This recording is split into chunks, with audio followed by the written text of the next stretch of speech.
Boa noite a todos. Um prazer muito grande receber vocês aqui. Meu nome é Sérgio Moura.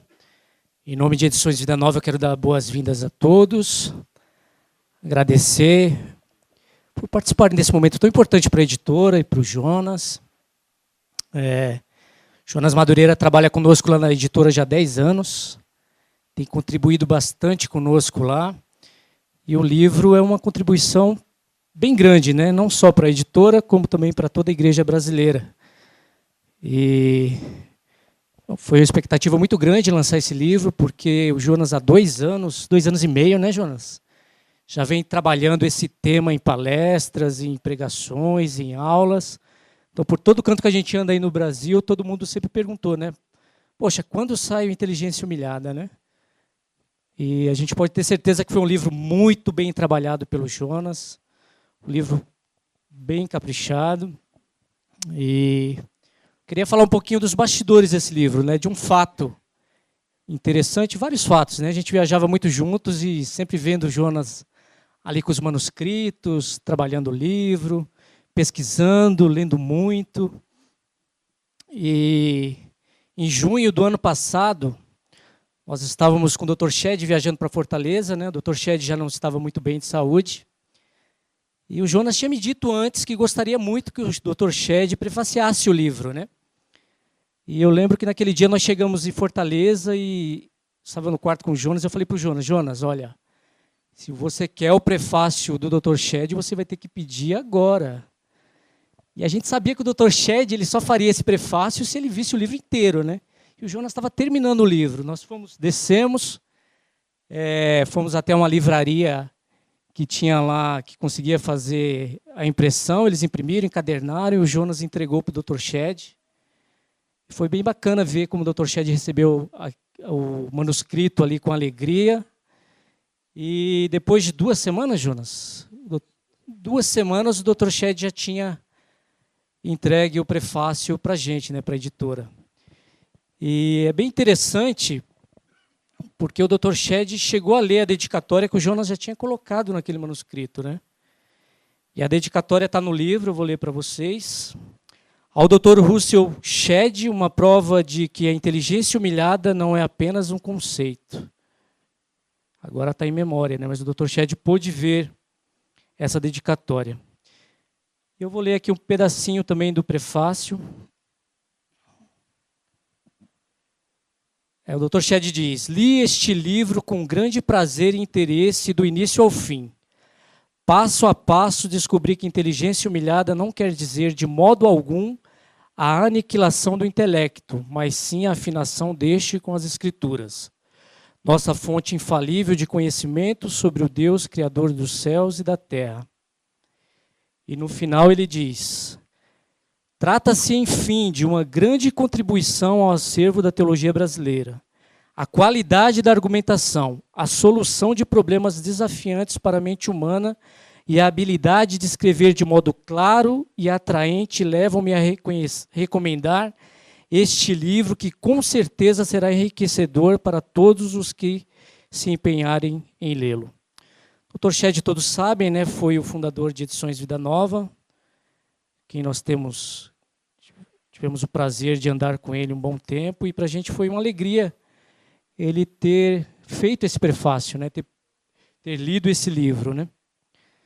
E brincando um pouquinho com o jargão do Jonas, quase que o Dr. Shed passa dessa vida para outra sem ler esse livro.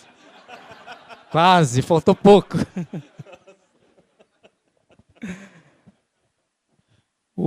Agora o Jonas vai fazer a palestra, né? Depois da palestra nós abriremos para perguntas e respostas, tá? Você que quiser fazer a pergunta, já fique preparado, a gente vai estar com o microfone ali na ponta, você terá que vir até aqui. Boa palestra, Jonas.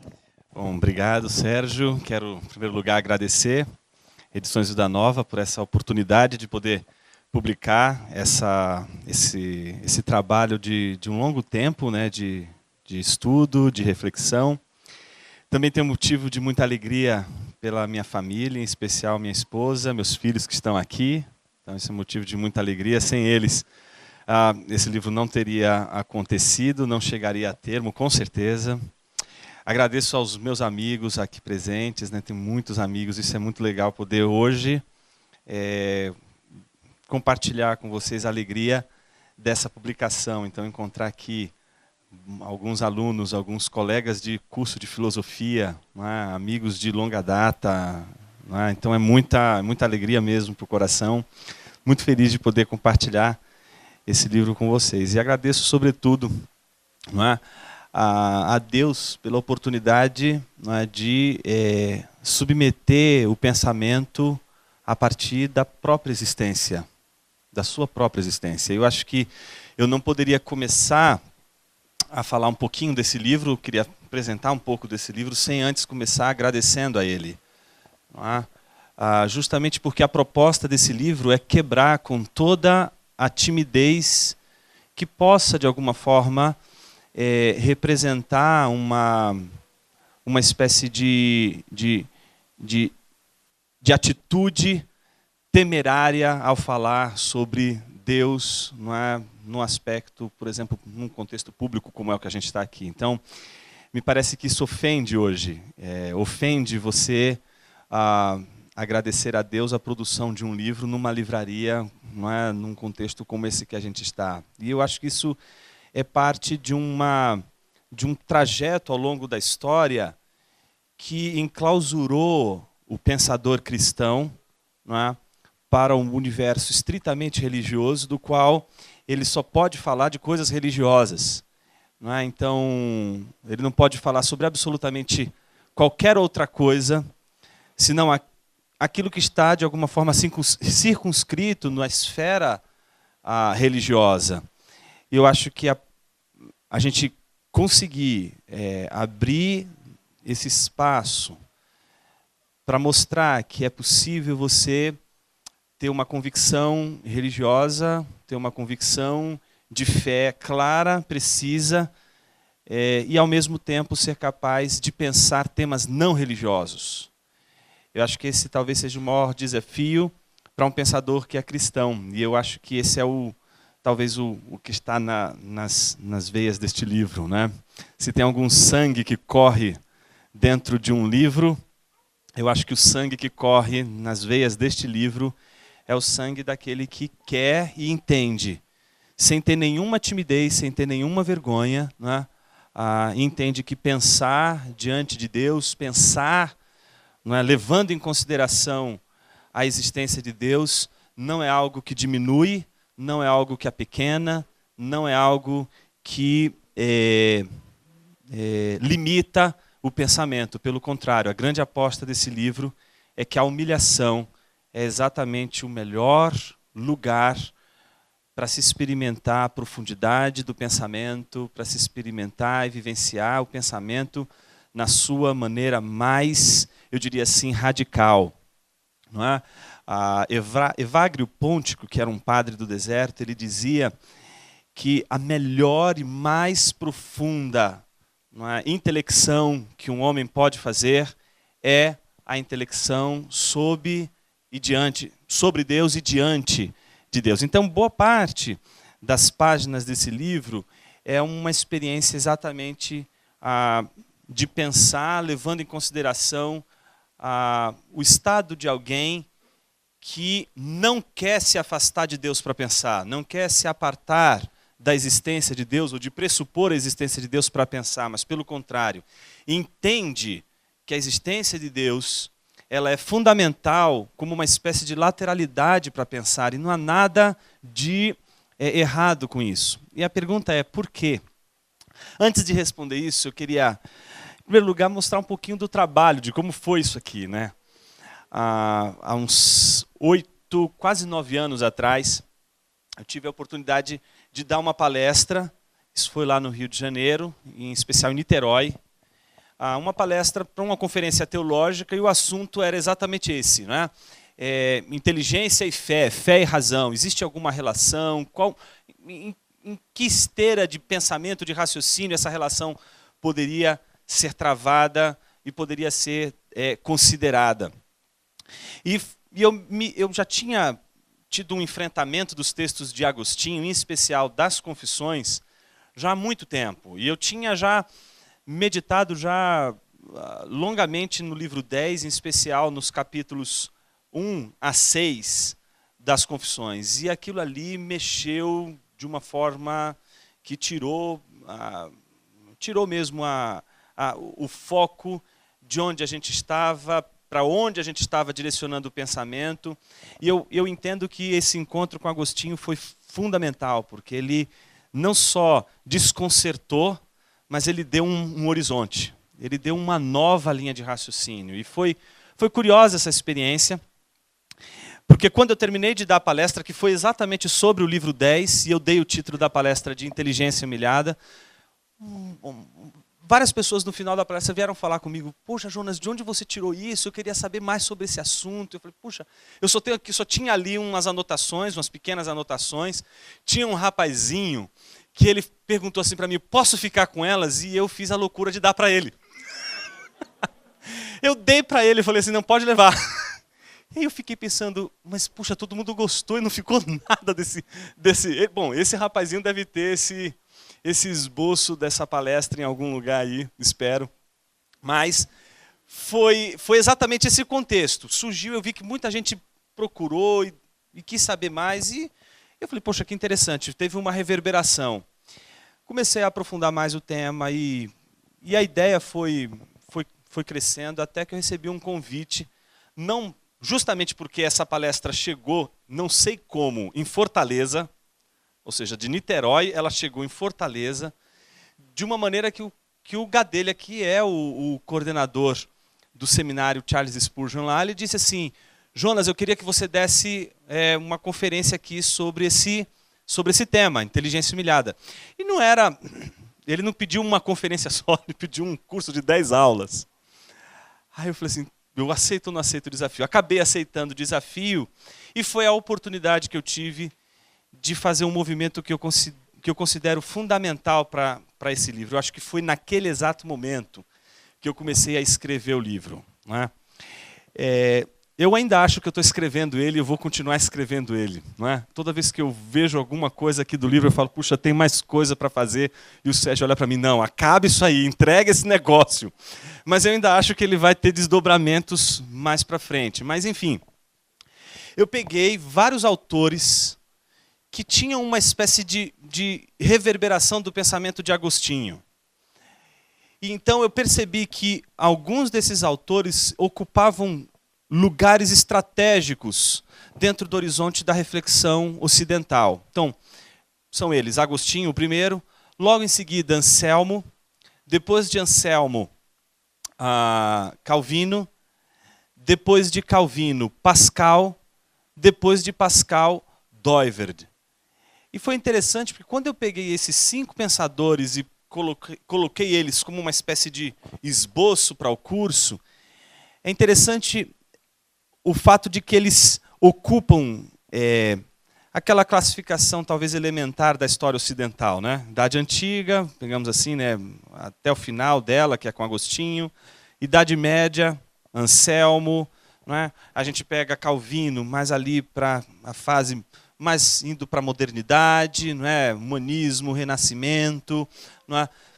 A modernidade propriamente dita com Pascal, não é? Pensando aí uma reação a Descartes. E Doiverd muito mais próximo daquilo que a gente chama hoje de filosofia contemporânea ou pensamento contemporâneo. Ou seja, a gente conseguiu pescar uma espécie de linha de raciocínio que ao longo da história persiste. E eu acho que a gente deve dar atenção àquilo que resiste o tempo. A gente hoje tem muitas ideias que elas duram instantes, elas duram segundos, elas duram dias. Mas eu acho que nada se compara a uma ideia que atravessa as eras. E é isso que a gente conseguiu perceber nesses autores pós-Agostinho. Todos eles, de alguma forma, são devedores de Agostinho. Todos eles acabam citando passagens muito semelhantes, fazem leituras muito semelhantes. E naqueles textos, não técnicos desses autores, mas autobiográficos, a maneira como eles se referem a Agostinho e a maneira como eles se referem ao modo como o Agostinho influenciou o pensamento deles é extremamente relevante. Então, com esse time, a gente fez o curso lá em Fortaleza e foi também uma experiência muito interessante. Não é? Ali a gente já tinha uma estrutura muito maior do texto, muito maior da pesquisa. E aí só faltava, não é, receber um terceiro convite. E o terceiro convite foi para transformar todo esse curso de 10 aulas, numa matéria do seminário, que é chamada de propedêutica, Introdução ao Estudo da Teologia. Uma disciplina que todo aluno que estuda teologia, antes precisa fazer esse curso, né, essa matéria. E quem me chamou foi o Franklin Ferreira, do seminário Martin Busser, e, na época, a Shen, que é o diretor, o reitor do seminário Servo de Cristo. E aí a gente transformou aquilo que era uma palestra, que se tornou um curso de 10 aulas, numa disciplina de um semestre. Aí acho que o quarto e último convite não poderia ser outro, senão escreve logo esse livro, põe isso logo num papel e acaba logo de uma vez essa novela. E foi interessante, porque todo esse trajeto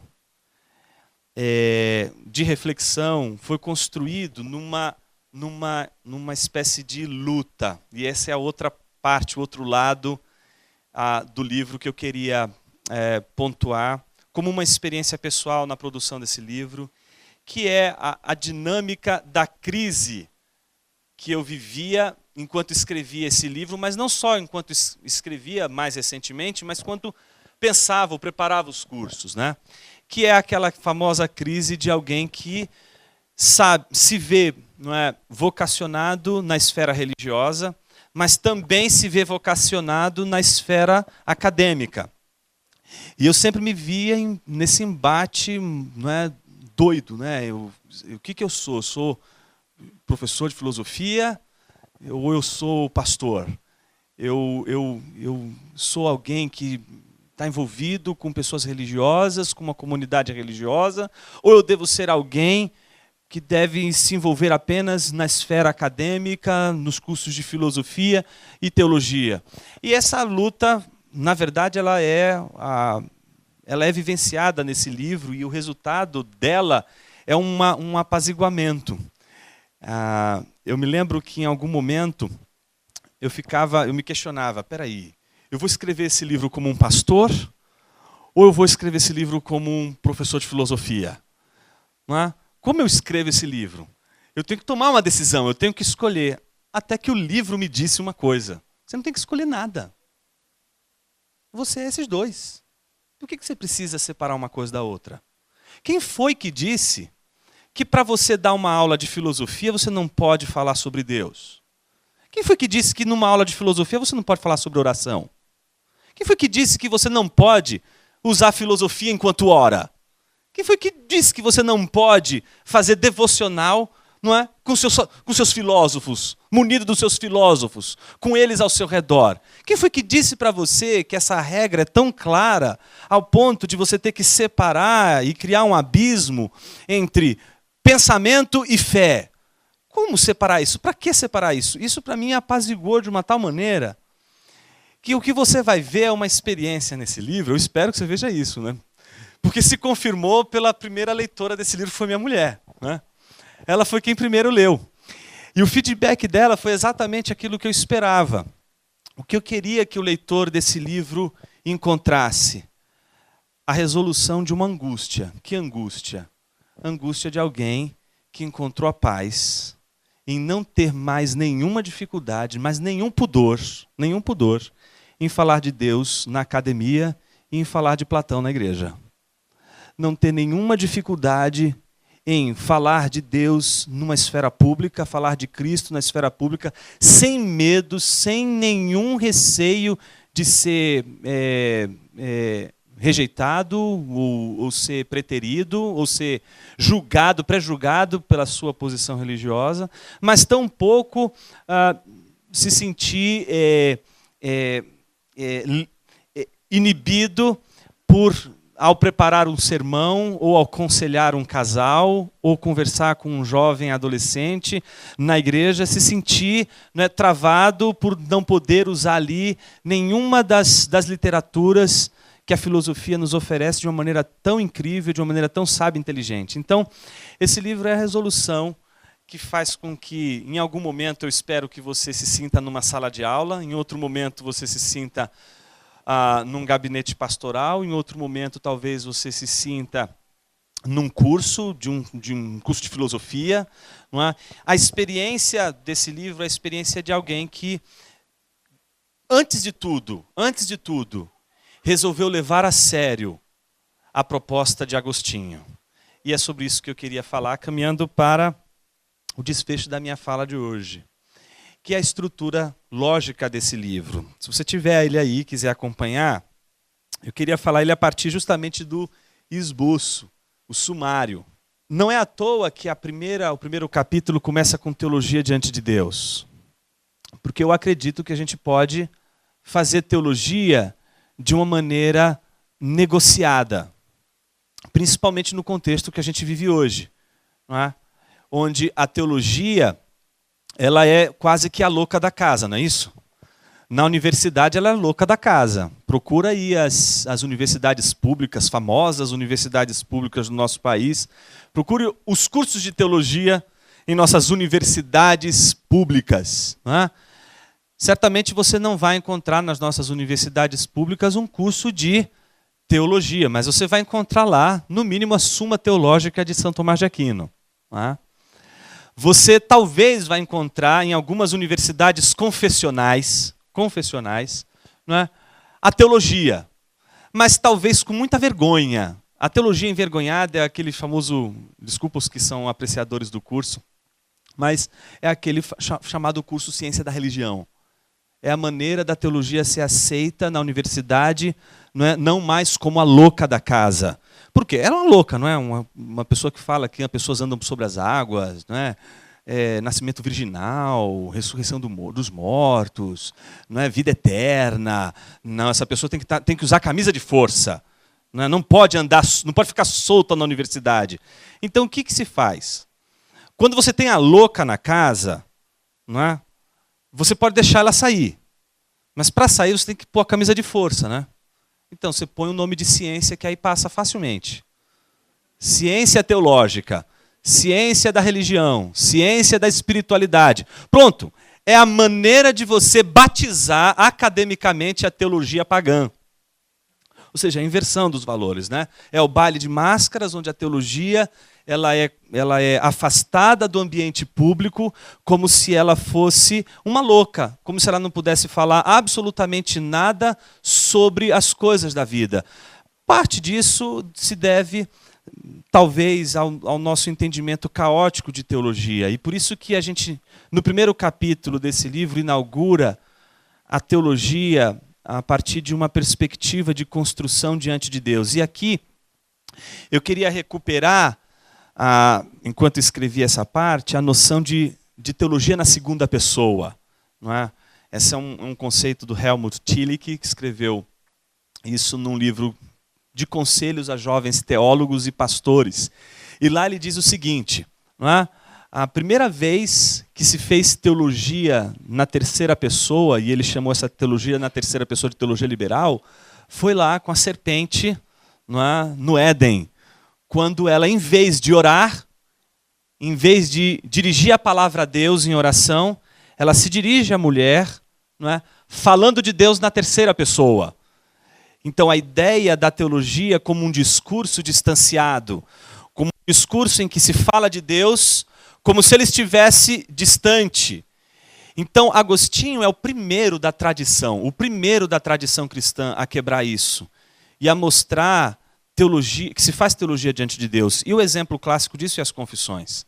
Se você ainda não leu as confissões, eu queria dizer para você, você não pode passar dessa vida para outra sem ler Santo Agostinho, em especial as confissões. Mesmo porque se você passar dessa vida para outra sem ler as confissões, você vai ser um azarado. Então, não permita que você se prive de ler as confissões. Em especial o livro 10. Por quê? A primeira coisa que você descobre é que o livro é uma ofensa. Ele te ofende do começo ao fim. Eu acho interessante a capacidade que Agostinho tem de nos ofender, Por quê? Ele escreveu um livro que não é nem para mim nem para você. Já começa por aí. Ele não escreveu para nós. Nós não somos os leitores das confissões. Quando você lê as confissões elas são dirigidas a Deus. Agostinho faz cumprir aquilo que se chama corandeu, aquele termo que ele vai usar diante de Deus, não é? Aquilo que Helmut Tillich vai chamar de teologia na segunda pessoa. Ele vai se dirigir a Deus e vai fazer teologia diante de Deus. E ele vai discutir coisas que hoje, não é, a gente estuda na filosofia com profundidade, com um grau de refinamento incrível. Questões relacionadas ao tempo, questões relacionadas à retórica, questões relacionadas à metafísica, questões relacionadas à teoria do conhecimento. Todas as questões, como por exemplo questão estética, até mesmo questões de exegese bíblica, questões de hermenêutica, todas elas são tratadas nas confissões. E se você lê as confissões, o que são as confissões? Uma oração. É uma oração. O tratado de teologia, não é, que foi escrito por Agostinho, no fundo, é uma oração. E hoje, quem lida principalmente com educação teológica, é terrível quando a gente recebe os trabalhos dos alunos hoje. São trabalhos mecânicos, aqui mecânicos entenda do MEC, não de mecânico apenas por ser algo extremamente sem vida.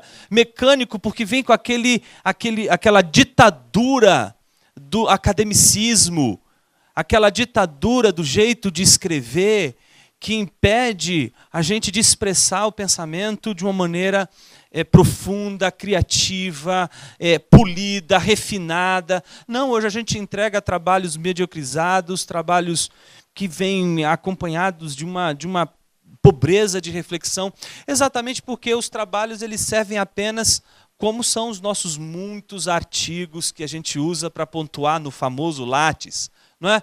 Eles servem para pontuar no Lattes, mas eles não mordem, eles latem, mas não mordem. Não são suficientemente poderosos para nos desconcertar, não são suficientemente poderosos para questionar o status, não é? De situação do universo e da reflexão universitária, que hoje é tão pobre. Eu acho que uma universidade que se orgulha por não ter um curso de teologia, ela, por esse orgulho, já mostra o tamanho da sua pobreza espiritual, a sua pobreza intelectual, não é?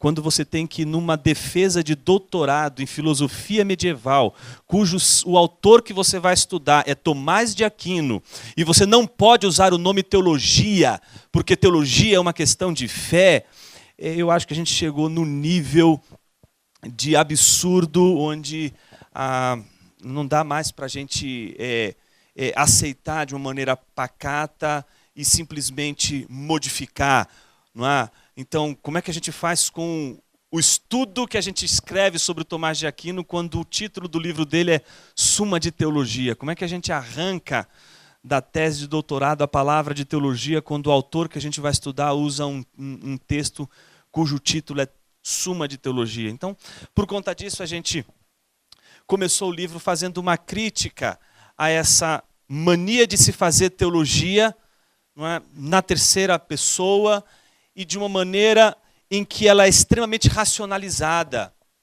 Por isso a grande metáfora que abriu o livro é a metáfora do Chesterton num comentário biográfico que ele fez de Tomás de Aquino, quando ele disse que o homem ele não é como um balão que sobe aos céus, ele não é como uma topeira que cava fundo, ele é como uma árvore cujas raízes se estendem até o mais profundo e cujas folhas são capazes, não é, de crescer até alcançar as estrelas. Então, o que é o homem? O homem é alguém que pensa somente religiosamente, somente com as perspectivas religiosas, ou ele é só um homem que pensa racionalmente, sem nenhuma perspectiva religiosa? Não, o homem é os dois. Por isso, nem fideísmo, nem racionalismo. O homem ele é essa árvore que consegue não somente olhar para a terra, olhar para as coisas que de fato existem como reais em sua vida, como ele é capaz de pensar aquilo que extrapola o real, aquilo que extrapola, não é, a sua capacidade, por exemplo, de apreensão da realidade. Então, o livro abre com isso e não poderia seguir o seu raciocínio colocando em xeque uma espécie de autoestima exacerbada que a gente chamou aqui de autoabsorção narcisista. Não é o sujeito que não consegue fazer autocrítica, ele não consegue olhar para si mesmo e ao olhar para si mesmo, fazer a devida crítica do seu raciocínio e das suas ideias. Então essa é a figura do tolo.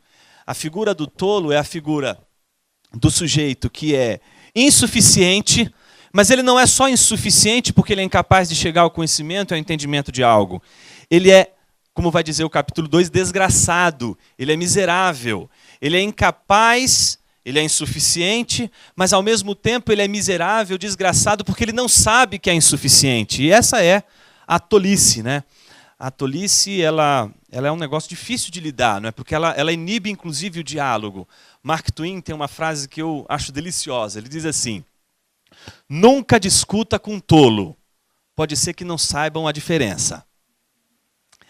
Então, me parece que quando a gente faz esse tipo de pergunta, por que a gente não pode discutir com um tolo, a gente chega à conclusão de que é porque o tolo, em algum momento, ele se tornou um prisioneiro de si, de uma tal forma que ele não consegue criticar suas próprias ideias. Ele não consegue fazer uma análise de sua própria crítica. Por exemplo, ele é um mestre da suspeita. Ele é capaz de suspeitar de tudo à sua volta. Ele é capaz de suspeitar das autoridades, ele é capaz de suspeitar das instituições, ele é capaz de suspeitar da tradição, mas ele não é capaz de suspeitar de sua suspeita. Ele não consegue exercer essa suspeição até a sua última consequência. Ele não consegue radicalizar essa suspeita ao ponto de suspeitar de si mesmo. Por isso, uma das teses mais importantes que a gente vai defender aqui, e eu acredito que ela é uma tradução freestyle da Bíblia, de um versículo da Bíblia, não é? Porque ela diz mais ou menos assim, não é? O problema não é saber como é que você se torna um tolo. As pessoas querem saber, não é? Como é que uma pessoa se torna tola. Esse não é o problema. O problema é saber como se deixa de ser tolo. Tolos, todos já somos. Não é saber como a gente pode se tornar tolo. A grande pergunta da vida é como a gente deixa de ser. E a maneira de vencer a tolice não é com tolice, né? Não se cura a tolice com tolice. Não se cura a tolice falando.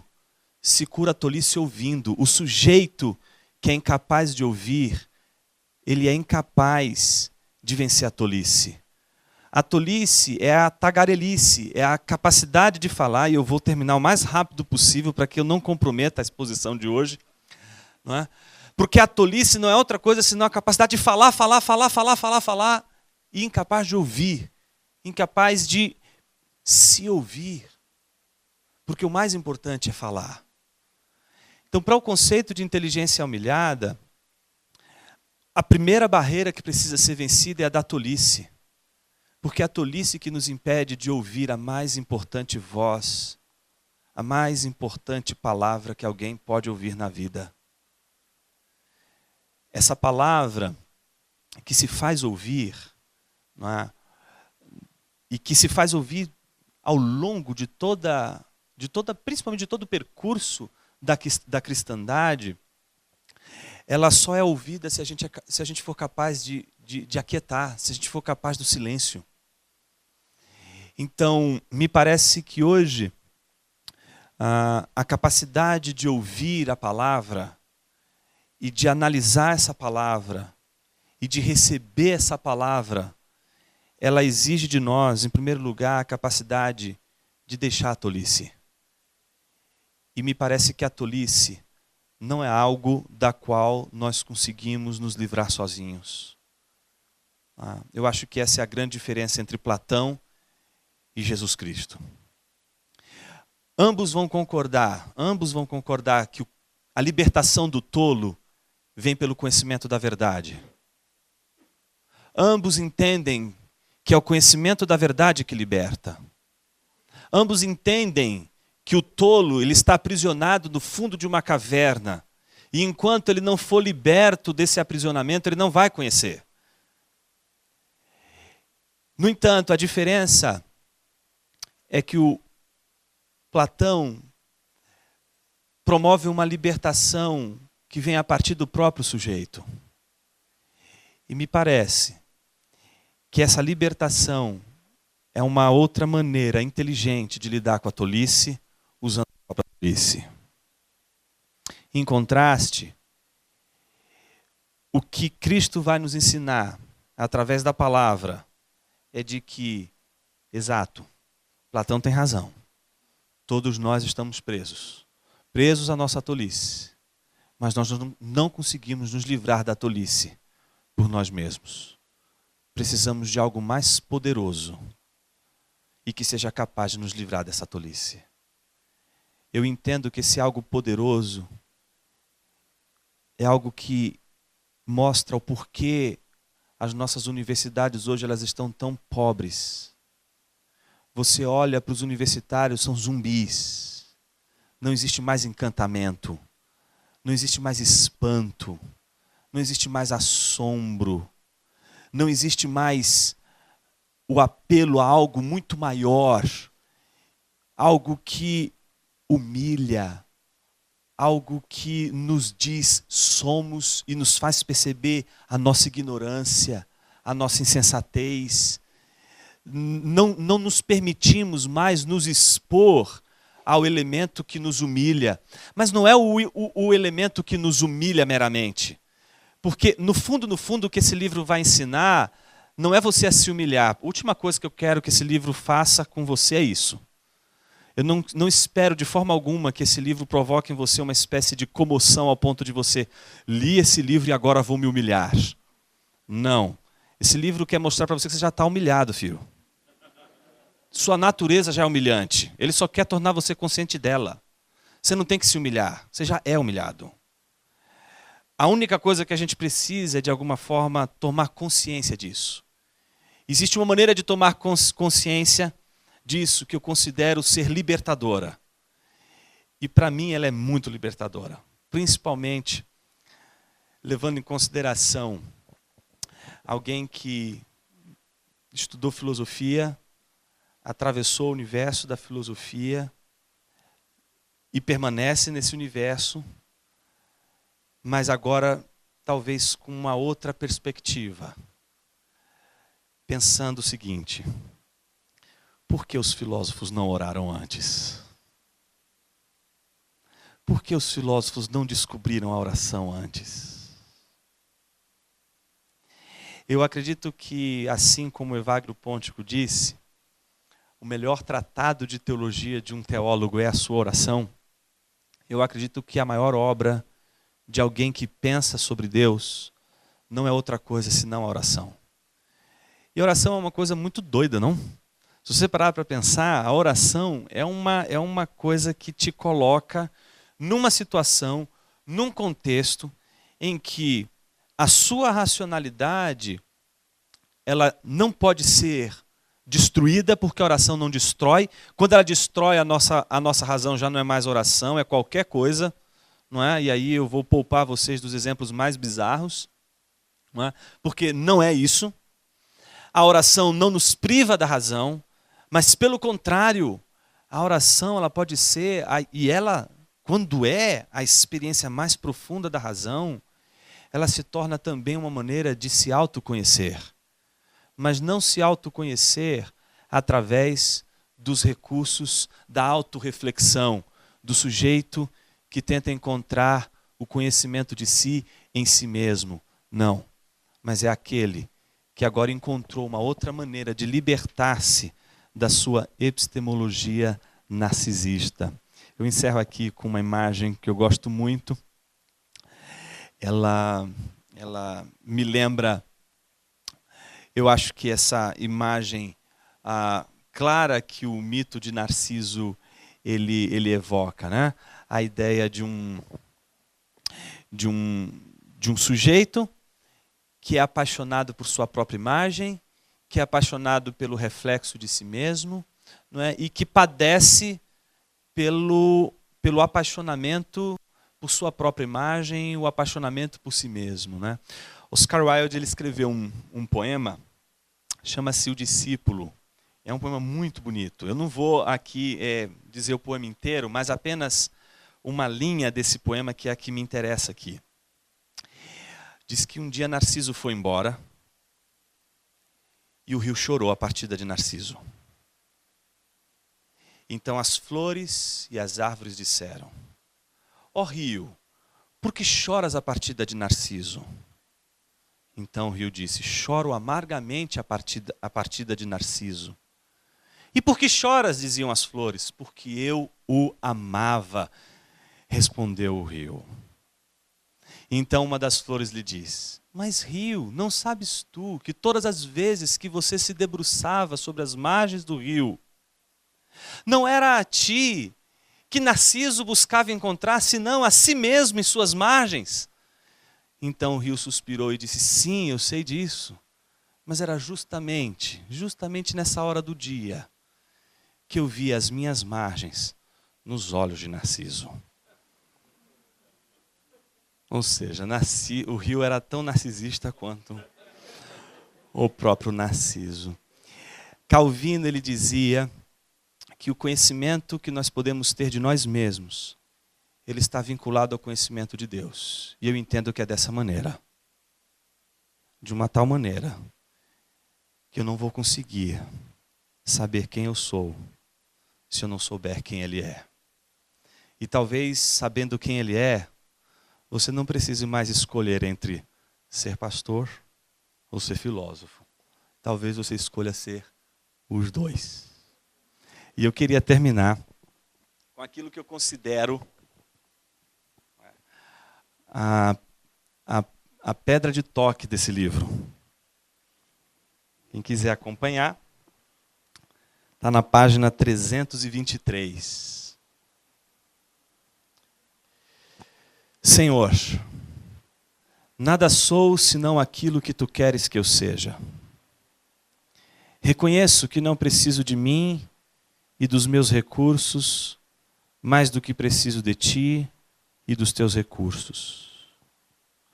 Tu és tudo o que eu preciso. Tua palavra feriu meu coração e por isso minha alma te louva. Eu te louvo, meu Senhor, e me humilho, prostrando-me diante de ti, a despeito do fato de que já estou humilhado antes mesmo de dobrar os joelhos. Minha mente está sujeita a ti, Senhor, e não me envergonho por isso. Livra-me do coração orgulhoso, que por vezes me faz esquecer que dependo da tua palavra.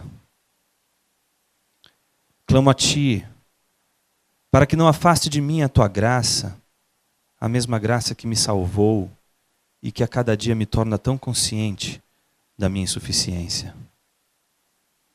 Ó Senhor, suplico-te, aceita agora como oferta a inteligência que tu mesmo me destes e com tua santa sovela fura minhas orelhas, pois desejo servir-te eternamente.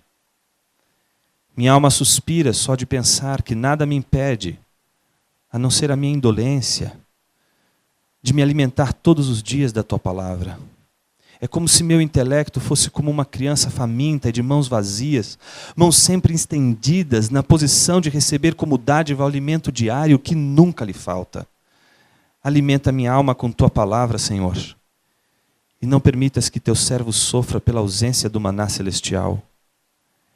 Eis a minha inteligência, meu Deus, o intelecto que por causa da tua infinita misericórdia foi curado da cegueira, mas que apesar disso depende mais do que nunca da luz do teu Santo Espírito. Ilumina minha mente mais uma vez, Senhor, pois preciso de ti para entender quem tu és e quem eu sou. Quão miserável é aquele que, desprovido dos teus recursos, busca saber quem tu és. Quão enfermo é aquele que, munido apenas de seus recursos, tenta descobrir em si mesmo sua real identidade. Desejo conhecer-te, Senhor, mas não do meu jeito. Quero saber quem eu sou, meu Deus, mas não segundo o meu ponto de vista. Conforme a tua palavra, ensina-me a te conhecer como tu queres ser conhecido, e só assim saberei realmente quem eu sou. Sem tua palavra, permaneço como um mistério para mim mesmo. Porém, a tua palavra, Senhor, torna-me mais sábio do que todos os filósofos que não conhecem o teu nome. Afinal, a tua palavra é fonte inesgotável de vida e conhecimento verdadeiro. Todavia, meu Senhor, como diz o salmista, ando errante como ovelha desgarrada, não sei voltar para ti. E por isso, por diversas vezes me perco no caminho. Meu Deus, só tenho a ti como direção e sentido na vida. Por isso, se eu não achar graça aos teus olhos, e porventura tu não me guiares os pensamentos, estarei de todo perdido antes mesmo de expressar a primeira ideia que passar em minha cabeça. Então, Supremo Pastor, venha ao meu encontro uma vez mais e conduz-me de volta à tua palavra, a fonte inesgotável do conhecimento que tanto preciso para acalmar o coração tão inquieto e desejoso de repousar em ti, mas não sabe como. Em nome de Cristo Jesus, teu Filho, eu oro. Amém. Obrigado.